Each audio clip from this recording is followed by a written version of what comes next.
Washington. Hundreds of pages of previously classified CIA cables and reports released Friday by the Trump administration shed some new light on Lee Harvey Oswald's mysterious visits to the Soviet and Cuban embassies in Mexico City weeks before John F. Kennedy's assassination. Far from suggesting that Mr. Oswald was a steely, cold-blooded agent of either communist country, the documents describe the befuddlement of officials at the embassies who were overheard on intercepted calls trying to make sense of Oswald's poor Spanish and broken Russian. The CIA station in Mexico City kept close tabs on the Soviet embassy, using multi-line phone taps, 3 photographic sites, a mobile surveillance team and a mail intercept operation, one document said. But a rushed examination of the surveillance files after Kennedy's death appears to have turned up little of interest.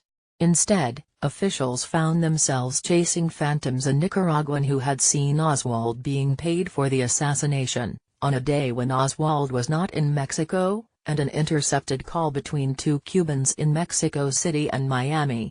In the call, one made a dubious claim plan of Castro carried forward. "Bobby is next," referring to Fidel Castro, the Cuban leader, and Robert F. Kennedy, the president's brother.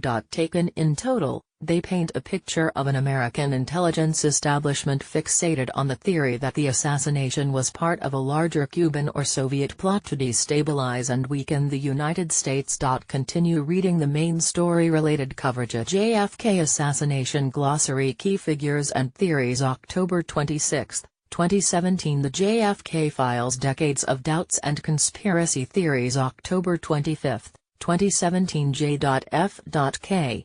Files, though incomplete, are a treasure trove for answer seekers. October 26, 2017. J.F.K. Files released, highlighting Hoover, LBJ among others. October 26, 2017. One Cable reports Castro warning American leaders who targeted him that they would not be safe. Another document reports that a Soviet consular official who had handled Oswald's visa request was believed to work for the KGB's 13th Department, which handled wet operations, intelligence slaying for killings. The files from the National Archives and Records Administration were released in response to a 1992 law passed to eventually dispel any lingering suspicions about Kennedy's assassination. The act mandated that all assassination records be released no later than 25 years from that date, which was last week, unless the president authorized further withholding for national security reasons. President Trump reluctantly agreed last week to withhold tens of thousands of documents to give intelligence agencies more time to review them. But while he granted the agencies 6 months for the review, he ordered them to begin putting out more papers on a rolling basis and then review them once more to remove any redactions so they can be released in full by April 26. The only redactions that Mr. Trump said were still warranted were the names and addresses of people still living. The vast bulk of the 676 documents made public on Friday came from the CIA and had never been released before.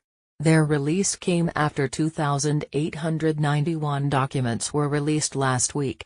Of that number, only 53 had never been disclosed by the archives, the rest had been made public with redactions that now have been removed. Friday's batch was also rife with redactions. One 79-page document referred to an unspecified ops project, and was entirely blanked out with the exception of a request for a prompt check of a Maryland license plate belonging to a 1960 Ford. Under Mr. Trump's order, such a document should be released again without the redactions. Many of the documents have little to do with the assassination, including a seemingly unrelated 48-page file of agency reports on the political, personal and sexual behavior of the Reverend Dr. Martin Luther King culled from a wiretap of his hotel room near the Miami airport. Mr. King and 2 unidentified men, the report said, discussed the Florida gubernatorial race, a trip to Bimini, and several miscellaneous sexual experiences, along with speculation about his association with communists. Agents rifled the room after he left, emptying waste baskets and dressers, where they found a diary page with the phone number of Mr. King's New York-based lawyer, Harry H. Wachtel. One 230-page document contained secret CIA files relating to E. Howard Hunt, a one-time CIA officer who became famous as one of President Richard M. Nixon's plumbers. Among those documents was a memorandum dated June 21, 1972, 4 days after the Watergate burglary, in which officials discussed how to identify Mr. Hunt to the news media.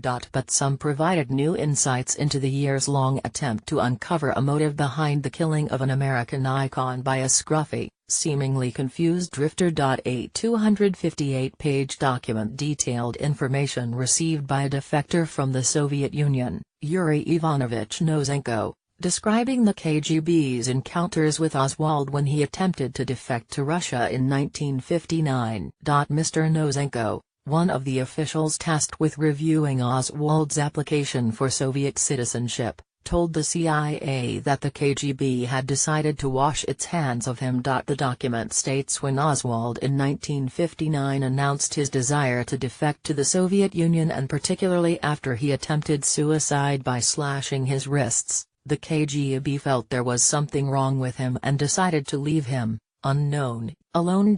After the papers released on Friday, the archives still held 30,678 documents. Archives officials anticipate several more batches being released in the next few weeks. You're learning more about the period, the time, our history, said William J. Bosanko, the chief operating officer for the archives. Not all of this is pretty. Some of it is uncomfortable. Some of it is going to challenge our relationships with others. But that's what's so different about our democracy.